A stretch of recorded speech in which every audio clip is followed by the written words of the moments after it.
Hello everyone, তো সবাই তোমরা কেমন আছো? আশা করি সবাই ভালো আছো।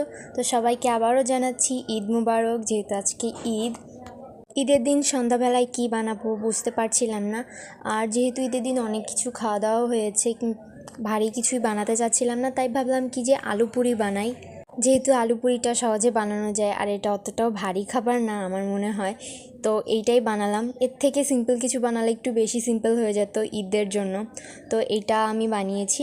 তো আমি আলুটা আগে থেকে সিদ্ধ করে মরিচ পেঁয়াজ দেওয়া ভালোভাবে মাখিয়ে রেখেছিলাম।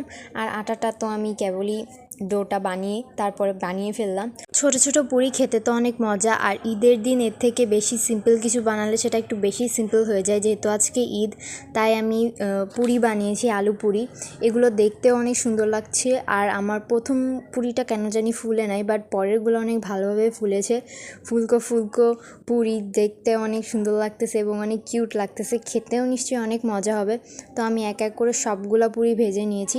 আর এর মধ্যে থেকে আমার একটা পুরি ছিল যেটা মানে লাস্টের যতটুকু ডো ছিল আর আলু ছিল ওইটা দিয়ে আমি একটা বানিয়েছি, তো এইটা এরকম চ্যাপটা হয়েছে।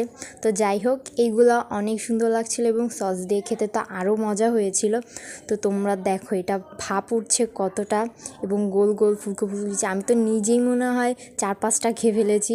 এখানে ছিলই অল্প, তা আমি নিজেই অনেকগুলো খেয়ে ফেলেছি, অন্যদেরকে আর কী দেবো। তো এই হচ্ছে আমার সন্ধ্যাবেলার নাস্তা। তো সবাইকে বাই বাই।